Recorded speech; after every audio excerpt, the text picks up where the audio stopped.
Բարև ձեզ ժողովուրդ ջան, ուզում եմ խոսել մի հորինված թեմայից, որի անունը կոչվում է խաղաղություն։ Ուրեմն խաղաղության պայմանագիր մի երկրի հետ, Ադրբեջան կոչված ադրբեջանցիների հետ, որտեղ 30 եւ ավելի տարիներ անընդհատ մանկապարտեզ, դպրոց, ուսանողություն, ամենուր, ամենտեղ տարածվել է հայատյացություն։ Ուրեմն ասեմ ավելի ժողովուրդ ջան, դուք չեք շփվել ադրբեջանցիների հետ այդքան ինչքան ասենք անձամբ ես շփվել եմ դեռևս ԽՍՀՄ տարիներին։ Բանակ ծառայել եմ Պրիբալտիկայում, որից հետո Մոսկվա ուսանող, Սիբիր ուսանող, ունեցել ենք եղել է բոլոր ազգերից եղել են նաև ադրբեջանցիներ։ Օրինակ Օմսկում հայերը միշտ ամեն ինչով առաջ են եղել, քան ադրբեջանցիք։ Այս ադրբեջանցիք անընդհատ նախանձությունից հայրի տակը փորել են, հայատյացությունը եկել է դեռևս ԽՍՀՄ տարիներից, հասկանում եք, ԽՍՀՄ տարիներից։ Օրինակ իմ համար մի անամեստ խաբեբայություն եմ լսում։ Նիկոլը փաստորեն ոչ թե Հայաստանի վարչապետն է, այլ դիրեկտոր էլ չէ, դիրեկտոր։ Ուրեմն լսեք մի բան ասեմ, այս խաբեբան ասում է, ունենք ռազմավարական պայմանագիր, գործընկերային պայմանագիր Չինաստանի հետ, ռազմավարական պայմանագիր Անգլիայի հետ, Ֆրանսիայի հետ, երբ որ Մակրոնի խավորությամբ տվեցին Արցախը, ունենք ռազմավարական պայմանագիր Ամերիկայի հետ, ուրա արա հլմեած ցույց տու, բա որ այդքան հզոր ես, փաստորեն այդքան պայմանագիրներ ունես, ռազմավարական, բա ինչի համար միտեղ ծպտուն, են մի եզկա, ծպտուն բառը ասում է ծպտուն, չես անում,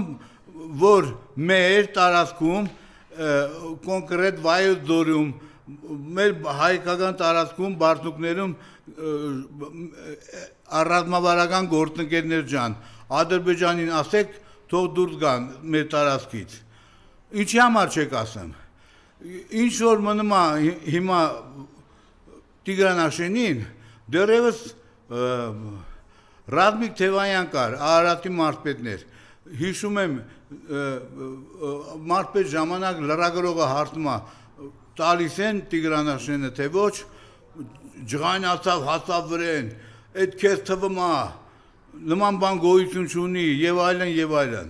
Հետագայում այնտեղ տունուներ առաջինը ինքը ծախեց։ Այս խաբեբան ունի ժողովուրդ ջան, համակիրներ։ Ես երբեք չեմ կարա ասեմ 3 առաջի օրը լրիվ պատահաբար հիվանդանոցում հանդիպեցի մի հայի հետ, ով Վլադիվոստոկից եկել։ Փաստորեն այս մարդը ամբողջ կյանքում աշխատել է Վլադիվոստոկ,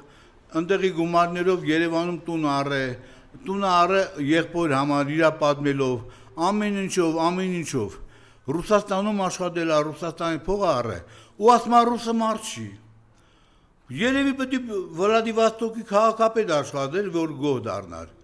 Այս ինչ պատմություն է, այսքան ապերախտություն, բա կարելի է ասեմ նաև ավելի, մի բանի վրա եմ զարմացած։ Օրը մեջ գնում եմ դիալեզի։ Գալիս են Նիկոլա Պաշտներ։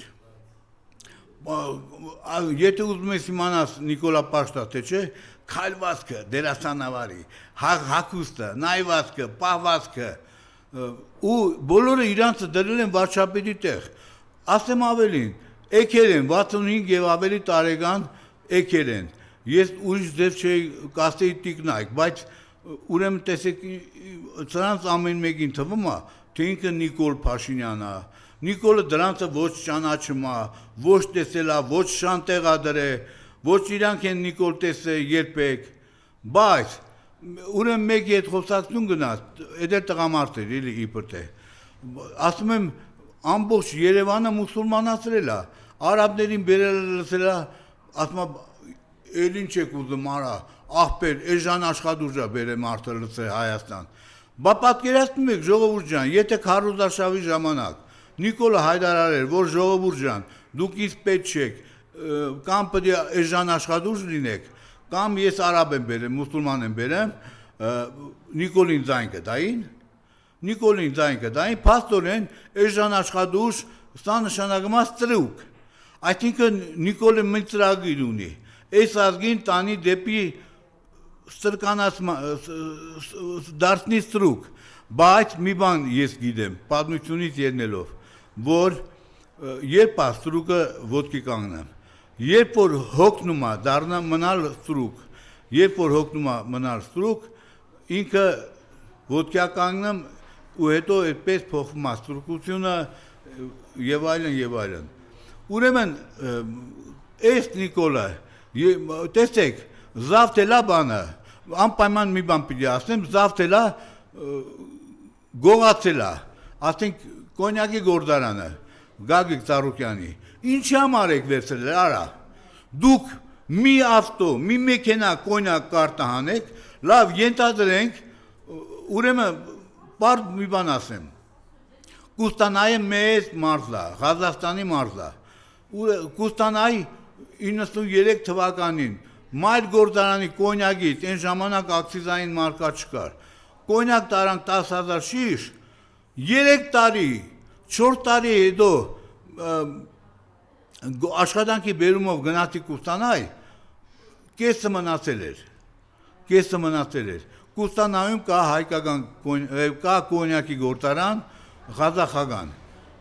որտեղ մասնագետները հայեր են, ընտիր կոնյակ են արտադրում, դուք չեք կարողանալու ոչ մի ապրանք արտահանել, Ռուսաստանը մեկն միշտ վռնդելու է,